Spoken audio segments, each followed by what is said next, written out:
আমরা দেশে ট্যাক্স রিটার্নে বেশিরভাগ একটা হিউজ পোর্শন জিরো ট্যাক্স। আমরা যদি ব্যবসা বাণিজ্য যদি প্রসার লাভ করে ডেফিনেটলি তখন কর বাড়বে, তখন তো আমার বড় হিসেবে কমে যাবে। এফডিআই যদি আমাদের বেশি আসে, অর্থাৎ এইটার দিকে আমরা একটু বেশি নজর দিচ্ছি, রাজস্ব আহরণটা। মোটা থেকে বাজেট নিয়ে বলছিলেন যে বাজেট সহায়তায় আমাদের বিশ্বব্যাংকের কাছে এবারের সম্মেলন থেকে এই 950 মিলিয়ন চুক্তির বাইরেও বাজেট সহায়তা বলতে আপনি বলছিলেন যে 500 মিলিয়নের একটা আলোচনার চূড়ান্ত পর্যায়ে এডিবির একটা আছে 500 মিলিয়নের, সেটাও আছে তো, এডিবি এশিয়ান ডেভেলপমেন্ট ব্যাংকের আছে। আর এটা তো আর এডিবিটা তো বাজেট সাপোর্টের জন্য তো আবার জাইকা, মানে জাইকার একটা বাজেট সাপোর্ট আছে। আর আমরা আবার ইসেকে বলেছি এআইবি কে $1 বিলিয়ন বলেছে বাজেট সাপোর্ট, সেটা ওরা ওরা ওরা ওই ভাইস প্রেসিডেন্ট আগে আসছিল এশিয়ান ইনভেস্টমেন্ট ব্যাংকের যারা, তারাও ওইখানে বিশ্বব্যাংকের সাথে চূড়ান্ত পর্যায়ে আছে একেবারে এরকম কি কোনো? হ্যাঁ, বিশ্বব্যাংকে কয়েকটা প্রজেক্ট, আমি ইমিডিয়েটলি নামগুলো বলতে পারি, কয়েকটা প্রজেক্ট আইডেন্টিফাই করা আছে। বেটারমেন্টটা সবচেয়ে শেষে, তারপরে আমাদের আরও কয়েকটা প্রজেক্ট আছে অলরেডি একটাকে পাস করা আছে, যেমন ওয়াটার সাপ্লাই স্যানিটেশনে কয়েকটা আছে। অতএব এইগুলো আপনার বিশ্বব্যাংক তো অলরেডি ইসে করে। আমাদের রিসেন্ট ডিপিসি হবে ডেভেলপমেন্ট ইসে কমিটি, যে পার্টনারশিপ কমিটি ডিপিসি, ওটার মধ্যে বেশ কটা প্রজেক্ট, এইটার জন্য আমরা অপেক্ষা করছি, আমরা ইউরোটা এক্সপেক্ট করবো। তো ওটা পেয়ে গেলে আমরা যদি ভালো ভালো প্রজেক্টের সাপোর্ট পাই এবং ভালো প্রজেক্টের কোয়ালিটি ভালোভাবে শেষ করি, তখন আমার বাজেট সাপোর্টের পরে বাজেট স্যার আমরা শেষ করবো যে বিশ্বব্যাংকের এবারের সম্মেলনে আমরা দেখেছি যে বৈশ্বিক যে পূর্বাভাস দিলেন IMF এমডি, আমরা দেখলাম যে ক্রিস্টালিনা জর্জিয়েভাও কিন্তু বললেন যে এখন একটা আর্থিক অনিশ্চয়তা চলছে বিশ্বব্যাপী, যারা বৈশ্বিক প্রবৃদ্ধি যে পূর্বাভাস দিয়েছে, বাংলাদেশের প্রবৃদ্ধির একটা পূর্বাভাস দিয়েছে। মোটা দাগে মনে করেন কিনা যে আসলে বৈশ্বিক এই অনিশ্চয়তাটা বাংলাদেশকেও আসলে? না, ওরা যে বৈশ্বিক প্রবৃদ্ধি ওভারঅল কিন্তু বেশ লো, মানে অনেক কান্ট্রিজ একেবারে এগোবে, কিন্তু বাংলাদেশ সেই পর্যায়ে নয়। ওই আমরা তো আমাদেরকেও বলেছে তারা 3.8%। না না, আমরা 3 আমরা ওই 5-এর কাছাকাছি পড়বে, সেটা তো আগেই বলেছি। ওরা যেটা বলেছে এত লোক, আমাদের কিন্তু গতবার অগাস্ট থেকে ডিসেম্বর মধ্যে ইস্যু হতে, তবু তো এখন ওরা পিকিং আপ, এখন GDP growth first quarter GDP growth ভালো হয়েছে, তো আমরা 5-এ আশা করছি কাছাকাছি। অর্থাৎ ওদেরটার সাথে আমাদের মিলবে না, কারণ ওরা বিভিন্ন দেশেরটা নিয়েছে, অনেকে তো একদম গ্রোথ আসে অলমোস্ট জিরো, ওরা তাদের নেগেটিভ গ্রোথ হচ্ছে। ওদের সেটার সাথে আমরা ওটার ব্যাপারে ওই অঙ্কের সাথে সংখ্যার সাথে আমরা ঠিক এগ্রি করি। স্যার আমাদের এই রাজস্ব লক্ষ্য অর্জন নিয়ে সবসময় আপনি আগেও বলে এসেছেন একটা বড় চ্যালেঞ্জ হয়ে দাঁড়িয়েছে। এখন এই রাজস্ব লক্ষ্য পূরণের জন্য আমরা আসলে লক্ষ্য পূরণের মেইন জিনিস হলো আমরা অটোমেশন দিকে চিন্তা করব, তাড়াতাড়ি ফেসলেস ই রিটার্ন অলরেডি 15-16 লক্ষ আসছে পার্সোনাল, আমরা আরো আগামীবার অলমোস্ট সব পার্সোনাল সেগুলো ই রিটার্ন করবো, যাতে করে কোনো ইসে ব্যত্যয় না ঘটে। আর সেকেন্ড হলো কোম্পানিগুলো আমরা ই রিটার্নে যাবো।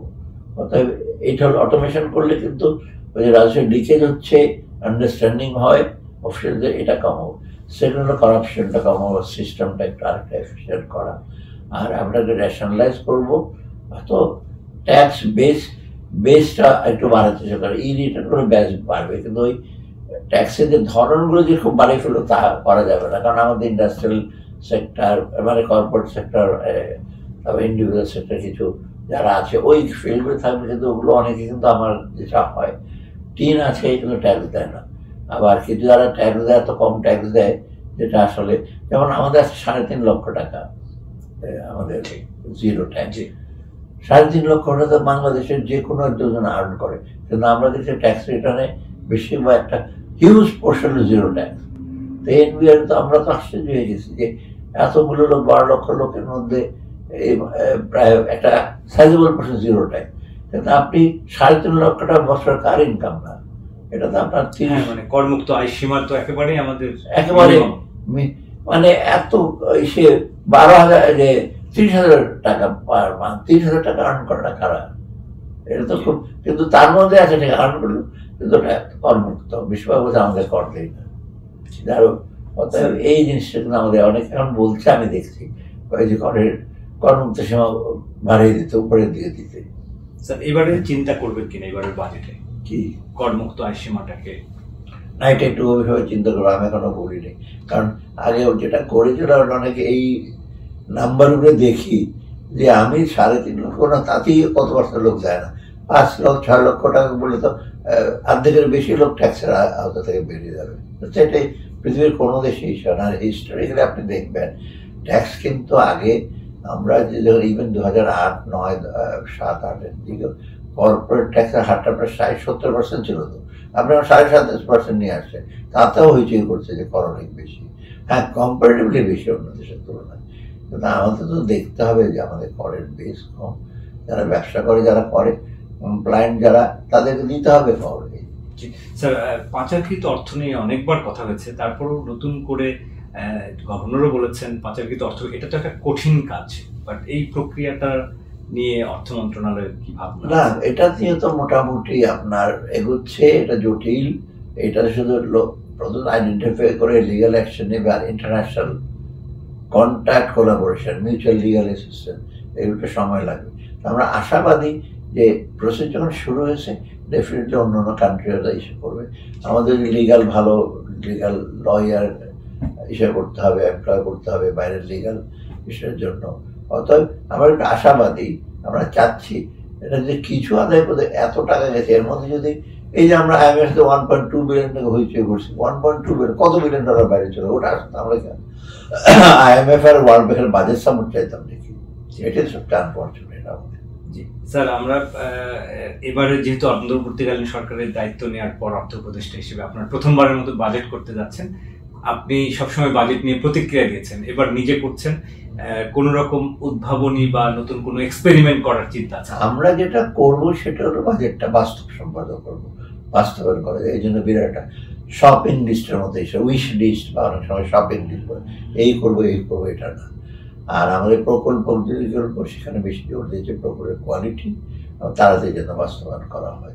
বিরাট বিরাট এমন প্রজেক্টে 18, 20 বছর পর্যন্ত প্রকল্প আছে, ওই ধরনের কোনো প্রকল্প আমরা নেব না।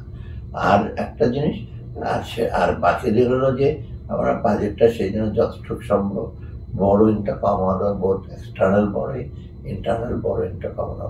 আমরা যদি ব্যবসা বাণিজ্য যদি প্রসার লাভ করে ডেফিনেটলি তখন কর বাড়বে, তখন তো আমার বড়োইং হিসেবে কমে যাবে।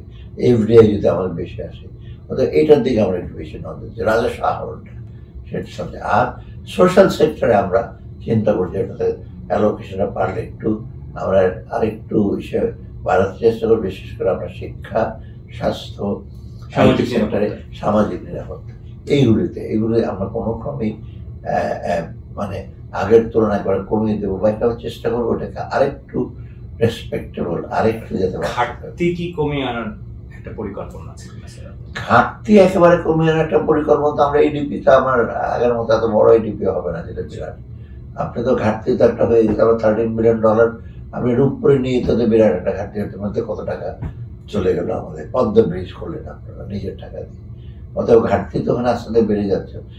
এই জন্য তো আমাদের এই হাতের ট্যাক্স কালেকশন ভালো, ট্যাক্স কালেকশন এককালে 11-12 ছিল, 7.5-এ চলে আসছে, উল্টো দিকে চলে আসছে, তা হওয়ার কথা না। ট্যাক্স কালেকশনের ব্যাপারে কেউ তেমন নজর দেয় না, তবে এইগুলো আমরা চেষ্টা করবো। জি স্যার, আমরা শেষ করবো দর্শকদের উদ্দেশ্যে যদি এবারের IMF বিশ্বব্যাংক বসন্তকালীন বৈঠকের কার্যকারিতা বা ফলপ্রসূ কতটা হলো সেটা নিয়ে যদি একটু বলেন। হ্যাঁ, দর্শকদের জন্য আমার এটা হলো যে অনেকে ভাবে যে আপনারা ওয়ার্ল্ড ব্যাংক আর IMF মিটিংয়ের জন্য আসছে, এটাই তো ঠিক না সম্পর্ক, কারণ এখানে কিন্তু অনেকগুলো এজেন্সিস, বায়োল্যাটারাল মাল্টিল্যাটারাল এজেন্সির সাথে আমরা কথা, ব্যবসায়ী সম্প্রদায়ের সাথে কথা বলছি, বিশ্ব US গভর্নমেন্টের বিভিন্ন আপনার ডিপার্টমেন্টের সাথে কথা বলছি। অর্থাৎ ওয়ার্ল্ড ব্যাংক IMF এর সাথে যে আমাদের কথাগুলো হচ্ছে, আমি মনে করি এটা খুব ভালো আলোচনা হয়েছে। কিছু ক্ষেত্রে কিছুটা আমাদের ইস্যুজ আছে, সেগুলো আমরা রিজলভ করবো IMF এর ক্ষেত্রে বিশেষ করে।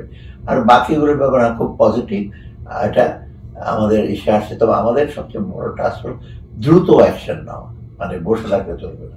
ব্যবসায়ীরা বলে যে ওদের কিছু রেগুলেটরি ইস্যু আছে, বিজনেসের কিছু এনভায়রনমেন্ট সম্বন্ধে কথাবার্তা আছে, এগুলো আমরা দ্রুত অ্যাকশন নিতে হবে, সেটা হলো সবচেয়ে বড় ইস্যু।